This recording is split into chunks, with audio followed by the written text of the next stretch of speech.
Namaste all, my name is Pranavi. Today I am going to recite the second chapter of Patanjali Yoga Sutras, which is Sadhana Pada. It consists of 55 sutras.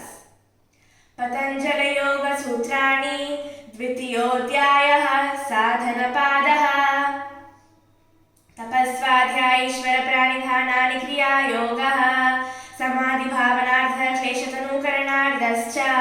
अविद्यास्मृतरागद्वेषाभिनिवेशाः क्लेशाः अविद्याक्षेत्रमुत्तरेषां प्रसुप्ततनुविच्छिन्नोदाहरणाम् अनित्यासुचिदुःखानात्मसु नित्यसुचिसुखात्मख्यातिरविद्या दृग्दर्शनशक्त्योरेकात्मतेवा स्मृता सुखानुशयी रागः दुःखानुशयी द्वेषः स्वरसवाही विदुषोऽपि तथा रूढोऽभिनिवेशः ते प्रतिप्रसवहेयाः सूक्ष्माः ध्यानहेयास्तद्वृत्तयः क्लेशमूलः कर्माशयो दृष्टादृष्टजन्मवेदनीयः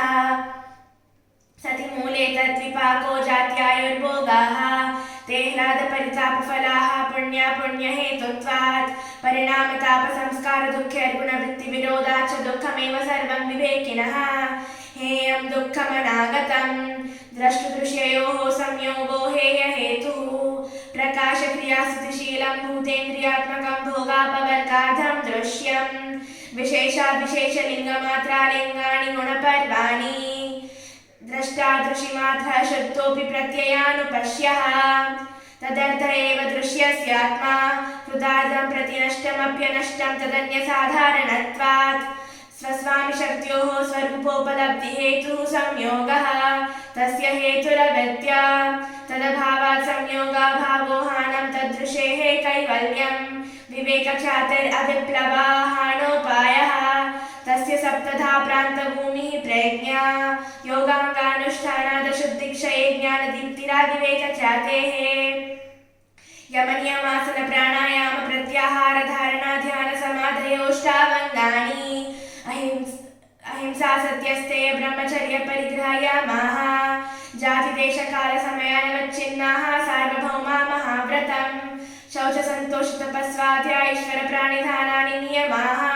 वितर्कबाधने प्रतिपक्षभावनम् वितर्काहिंसादयः कृतकारितानुमोदिता लोभक्रोधमोहपूर्वका मृदुमद्यादिमात्रा दुःखाज्ञानानन्त फला इति प्रतिपक्षभावनम्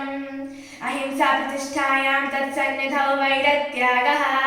सत्यप्रतिष्ठायां क्रियाफलाश्रयत्वम् अस्तेय प्रतिष्ठायां सर्वरत्नोपस्थानम्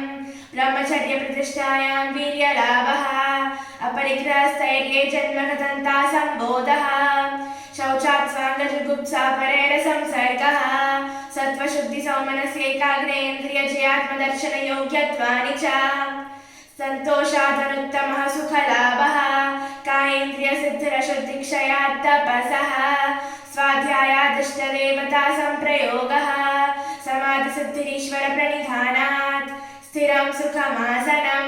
प्रयत्नशैथल्यानन्तसमापत्तिभ्यां ततो द्वन्द्वानभिघातः तस्मिन् सति श्वासप्रश्वासयोर्गतिविच्छेदः प्राणायामः बाह्याभ्यन्तरस्तम्भवृत्तिर्देशकालसङ्ख्याभिः परिदृष्टो दीर्घसूक्ष्मः बाह्याभ्यन्तरविषयाक्षेपि चतुर्थः तथा क्षीयते प्रकाशावरणं धारणासु च योग्यता मनसः स्वविषया संप्रयोगे चित्तस्वरूपानुकारैवेन्द्रियाणां प्रत्याहारः तथा परमावश्यकेन्द्रियाणाम्। Thank you.